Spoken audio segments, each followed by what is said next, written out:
Hi and welcome back to the Form Pro preview after a great weekend of sport and racing. It was great, wasn't it? Jimmy gave us the biggest stroll for a long time and, let's touch on the All Blacks first of all. Great win. Great win.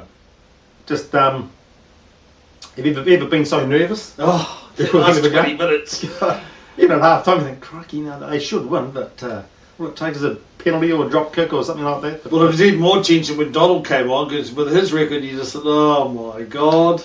I had faith in him. Yeah, you didn't. No one had faith. I had faith in him, but some people didn't have faith in him, and off they shot and back to Froggies. I went back to Froggies as soon as Donald came on. Yeah, right. It's like back in the dreams in the Second World War. And I was getting right. It was a great game. It was they deserved to win.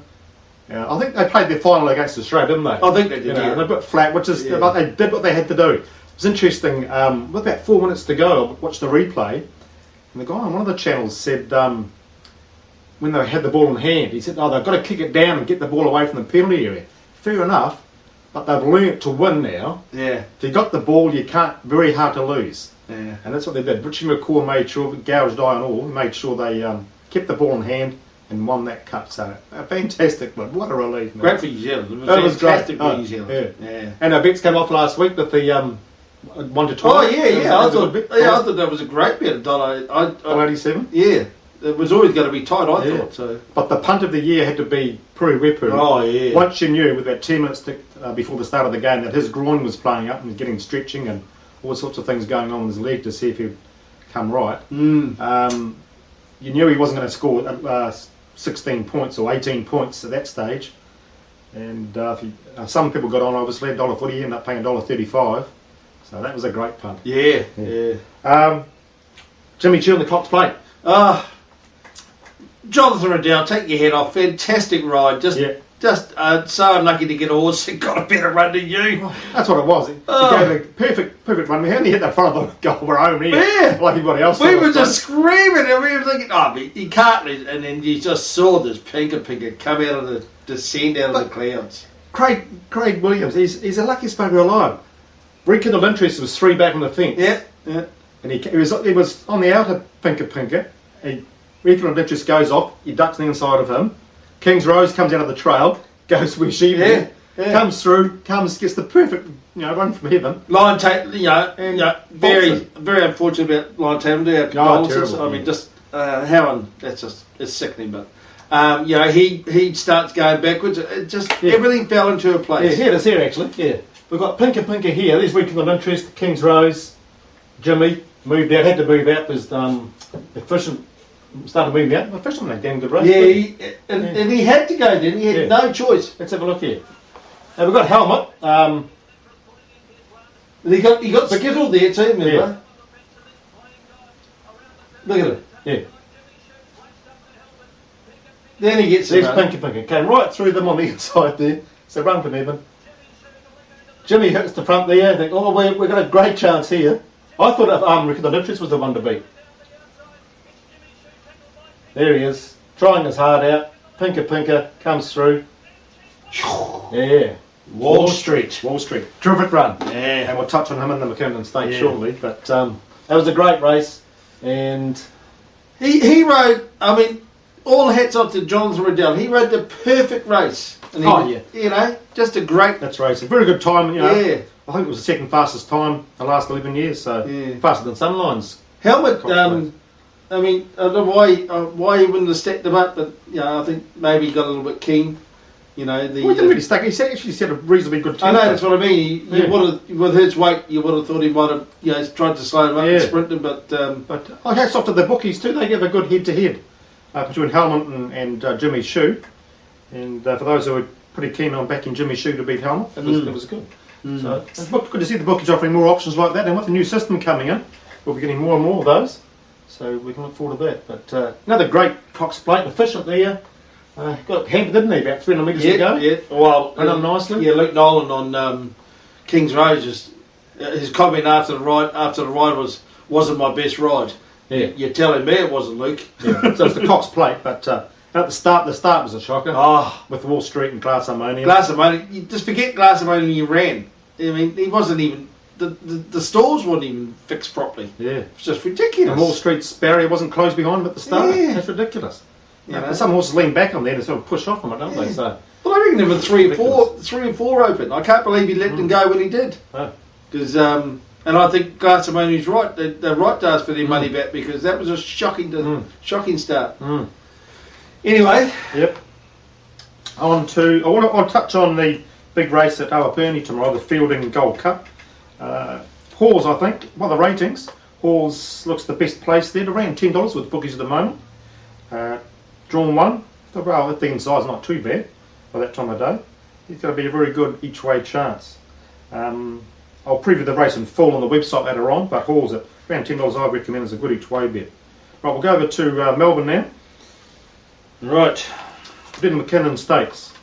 Well, before we go on there, great to see there's a $4 million guaranteed, at least a $4 million guaranteed quaddie. We're having a good go with this. We're having a serious go at that, I can tell you that. Yep. Yeah. And great fields too to get this. These are outstanding fields. They are so open. It's incredible. It's one of the best days of racing of the year, isn't it?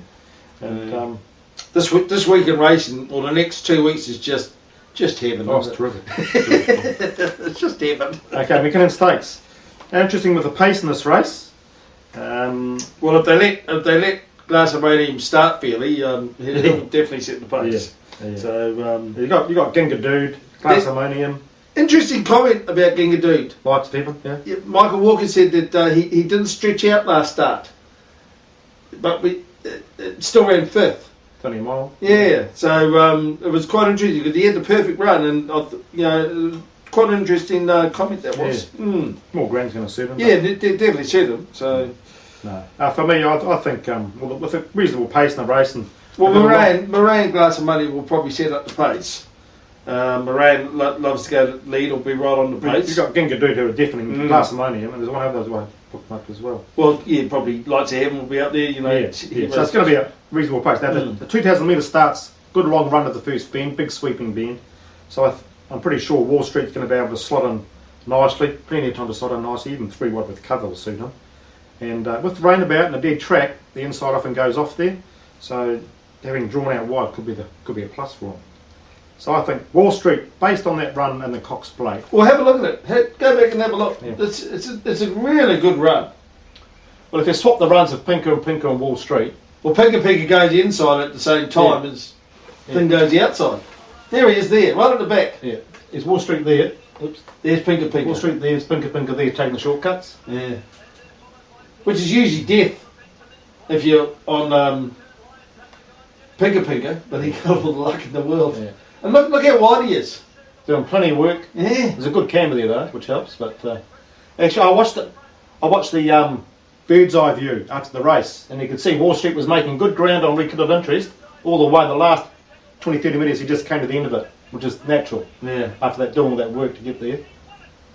Yeah. So it was a big run by Wall Street. It was too. It was a lovely run. So he's built nicely. I was a bit doubtful how he had to come back up when he starts back, but he's just come to the peak really nicely now. Any roundabout's not going to hit his chances too. So I'm going to go for Wall Street on top. What are you going to go for? I'm going Wall Street on top too. I think that was a winning cup ride. I think McKinnon Stakes. Yeah, McKinnon Stakes. I think it's just set up perfect. 2,000 metres. Nash is on it. You got a top jockey on it. You know, drawn 12, get out of trouble, just slide him back. Yeah. And with a good pace in the race, he can sit there, bide his time, come out wide. Yeah. And he's got a devastating sprint, and he can hold it. I think he's absolutely perfect to win at the moment. Yeah, good each way bet. Yeah, I think it's a great each way bet. I'm going to go for rekindled interest for second. I think if he had got Pinker's run, he would have won the Cox Plate. And he's a sort of horse you've got to just ride quietly and come on through. So I think Flemington will suit him better. So I reckon the interest for second. What are you going to go for second? Yeah. I'm going to Fisher for second. I think he's just timing into this bit, and this Heckmont. He knows how to train. Yeah. And disregardless run, the Cox Plate got smashed on the turn, nearly got skittled out of the race, and then just battled on after that. But with a decent run, he's working into it beautifully. Yeah. So I'll go for Midas Touch number 3 and Efficient for 4th. As say, Mark says Efficient. Nice run. I think probably a race like the Sandown Cup's going to suit him afterwards if he gets through there. his legs seem to be a lot better now. And Midas Touch ran a nice race, drawn nicely, matched to get all favours. So I think those 4 are going to be fighting it out. What do you go for 3rd and 4th? Oh, 3rd, I'm going Forcello, and this is, he'll either win or he won't win. As simple as that. Yeah, look at his form. Yeah, that was a lovely run last time, and he definitely is the query horse in this. Got the big question mark next to him. Yeah. And for 4th, I'm going Glass Armanian, because I guarantee you he'll be on the pace and he'll be saying to the starter, make sure that I'm ready before you go. And I don't think it was actually his fault that he was slow. I think it was definitely the starter's fault. Oh, yeah. Yeah, you know, and he was denied a fair start to me, and Yep. you know, get him on the pace. And 2,000 metres. Remember, it took December draw to run him down last start over 2,000 at Flemington. So yeah. Okay, so it's going to be an intriguing race there. Let's go back. Quick look at Atlantic Jewel wins the Wakefield Stakes. Wakefield Stakes. I think Air will be 2nd. Probably, yeah. I think I was scared to see that Mark Kavanagh, Michael Rod reckons she's got better. Is that right? Yeah, Sure. they reckon her times. She said, I mean, it's scary when a guy like Mark Kavanagh was shaking his head and he said, this girl does times which I thought no horse could do in training. Yeah. I just $1.90 is paying all for the. It's not bad money, is it? For the Oaks? Yeah, I think it's still. The Oaks is always 2-4 is always doubtful, Yeah, but 2,000 metres, no trouble there, you think? She just looks Yeah. absolutely amazing. Dowager Queen's just building up to a nice one. Great place bet. I mean, you just chuck it in your Quinellas and, you think the 2,400 would suit it right down the The ground. way she found the line at Caulfield last start was terrific. Yeah, she just seems to be a horse that always finds trouble, doesn't she? Yeah, she's back there. It's amazing. No, she can let down when she wants to. Yeah. Okay. Right, and we'll preview the Melbourne Cup on Monday. We'll do a YouTube preview on Monday. Yeah. Put it up. I'll just touch on that now. What are you keen on for the Cup of this I'm stage? really, I'm excited by Jukebox Jury. Yeah. I've seen its 2 wins over there. I mean, it's a big risk to bring it in fresh, because it seems to be that most of these Pommy horses and German and Irish or whatever they are, all seem to need a run. But I'm keen on Jukebox Jury. I saw it win over 2 miles in England or Ireland, I think it was. And The beat American in that race too, didn't it? yeah, beat Red Cadeau. Yeah. You know, there's a lot of horses starting first up, but boy, he can stay, and he sprinted at the end of the 2 miles, and American was about 6 to 7 lengths behind. Yeah. So I watched that race too, and it was 2 miles on a right-hand track. Over the last 300 metres, he was running out, and the right had the top of the whip to the left-hand side. bit like Crystal Lily in the Golden Slipper a couple of years ago. And so he's going to be better suited on a left-hand track, you'd think. And He's a front runner. He races on the pace. There's 2 wins over there, both on the pace. lovely, nice cruising speed. And I think he's going to be really hard to beat. He's paying $11, so he's beat American. Yeah, and his run in the St Ledger, where he went to the front, and basically their straight's about 900 metres over there. Yeah. And Mercado took it on, and Jukebox Jury actually out toughed it. So Yeah, it was a neck and neck. he can fight. Finish. Yeah. He can fight. He won't give up. Got that ball to win. So Yeah. At around about $10 or $11, he'll probably come in. Huge risk though, starting at first up, but you think, I know what they're doing. you hope so, yeah. It's going to be a great race. Yeah. It's interesting. I was against the European horses coming in, but I think, well, if it was only Australian and New Zealand stayers, it wouldn't be much of a field. It'd be the worst field ever. Shocking, It'd be wouldn't it? terrible. And it's true what Gay says. How can you prepare a stayer when there's no staying races? That's right. Yeah. All these clubs buckle under the pressure because they say no interest. Well, I don't know anyone who's not interested in a 2 mile race. Yeah. The Melbourne Cup proves that.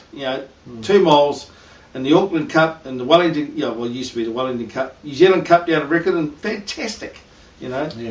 No, it's going to be a great race on Tuesday. Obviously. I hope they put up odds about no Australian horse finishing in the first 4. It's just keep piling the money on it because there's going to be no Australian horse in the first 4. Getting stale. Rightio. Okay. And what else? Any other thing you like? Chance? Green Moon. Yeah. I think he's going to be a top chance. Has to tomorrow. win this Saturday. Yeah, I think he'd go damn close to it. Yeah. And the way he fights in the Caulfield Cup, that was a great run in the Caulfield Cup. With the toughest run and just about won the race. Yeah. So I think if he wins on Saturday, he's definitely going to be a realistic chance at the weights. And I'm still keen on. I'm very keen on Jukebox Jury, but I'm also still keen on Lucas Grenache. Yep. All these guys have got 100 to 1 about it. Must be thinking, oh, this is great. Yeah. And they're big punters too, so the bookies must be fair. Oh. Yeah, fair enough too. Yeah. Oh. But no, it's going to be, and I'm the same as Neil. I was thinking, why do we need all these European horses? But now I'd say just bring them on. Yeah. If you're not good enough, you don't get in. You know. And I think it's fantastic. Yeah. So I just wish that we could actually get more of them over, and do the race up to the Melbourne Cup, get more of them over, and have them racing more often, so we could get them here. Get them get along. Yeah. Maybe give them like the Caulfield Cup, making the first 3 home in the Caulfield Cup. Yeah. The Melbourne Cup, qualify for the Melbourne Cup, so you can get a good chance of seeing some of them. Yeah. You know, and like the Bendigo Geelong Cup and Geelong Cup, yeah. Take them back a couple of weeks, and then sort of so that they have an incentive to get over here. Yeah. Race for $250,000. Yeah, make the first 1 or 2 ballot free or something. Yeah. I don't know, but so get them over here earlier so we can see them. And it's like following a league or rugby team. If you follow your players, now you're going to get more people interested. Like Exactly. Like Jukebox Jury, unless you actually take the time to look at the YouTube videos or look at his form, no one's going to probably bother backing him or following him. So, but if you see him run beforehand, he gets a following. More people bet. Because everyone's gone crazy on Dunedin, but Dunedin's, to me it was a nice one, but wanted to beat, and then. Well, yeah, it's a nice one, but Barra came home well, but I mean, we'll have a good look on Monday and put a YouTube preview up on Monday. Okay, well, the ratings went live this week for subscribers. Had a very, very good response. What I'm going to do is, if you can pick the Quinella and the McKinnon Stakes tomorrow, you get 3 horses to choose from. Pick 3 horses. Post your 3 horses on the YouTube comments box down below. So if you don't know how to get there from this home page, click on the YouTube icon at the bottom there, and that will take you to the YouTube site. And in the comments box, just type down 3 horses. Make sure you do it by 4 PM New Zealand time tomorrow. And the first person to pick the Quinella gets a 3 months subscription to the Form Pro rating site, which is going really well. Actually, Dave and I have been working on a very good addition to it. If you ever want to know which are the best form races at the moment, you're going to be able to just simply click on a few links and see which horses, which races are throwing up the most winners. Joe, just explain. It's an excellent. Explain what you mean. Define what you mean by a form race. Okay, here we go. Rightio. If I asked you what was in the last 12 months, which race threw up the most number of winners, not individual winners, but the most number of winners out of that one race. Out of that one race, what would it be? It'll be. I have no idea. I know, neither did I. This race has thrown up 31 winners out of the race, not individual winners, but a horse like Jimmy Shue may have won 3 or 4 out of the. Oh, I see. So 31 winners. Yeah. This is by far 7 more than the second highest. It was the Copeland's Mile last year, won by Altered Image. Is that right? 31 winners. Amazing, isn't it? Oh my God. And the second highest one, which I was blown away by this, was at Ellerslie in an R80 race, won by Veyron. How good's Veyron? Well, and he went on to win the Easter, so yeah. Okay, that's a very, very strong form race. A lot of winners out of that. 24 winners out of that. And you're going to be able to click on the last 22 days and see how many winners have come out of the races, the last 60 days and last 6 months and the last year. So quickly you're going to be able to see which races are throwing up those winners. Yeah, because that's what I do. That's what I do with the Australian thing, exactly like Neil does. You go back through that race and you go back who came second, third, and fourth, and then what they've done in the meantime.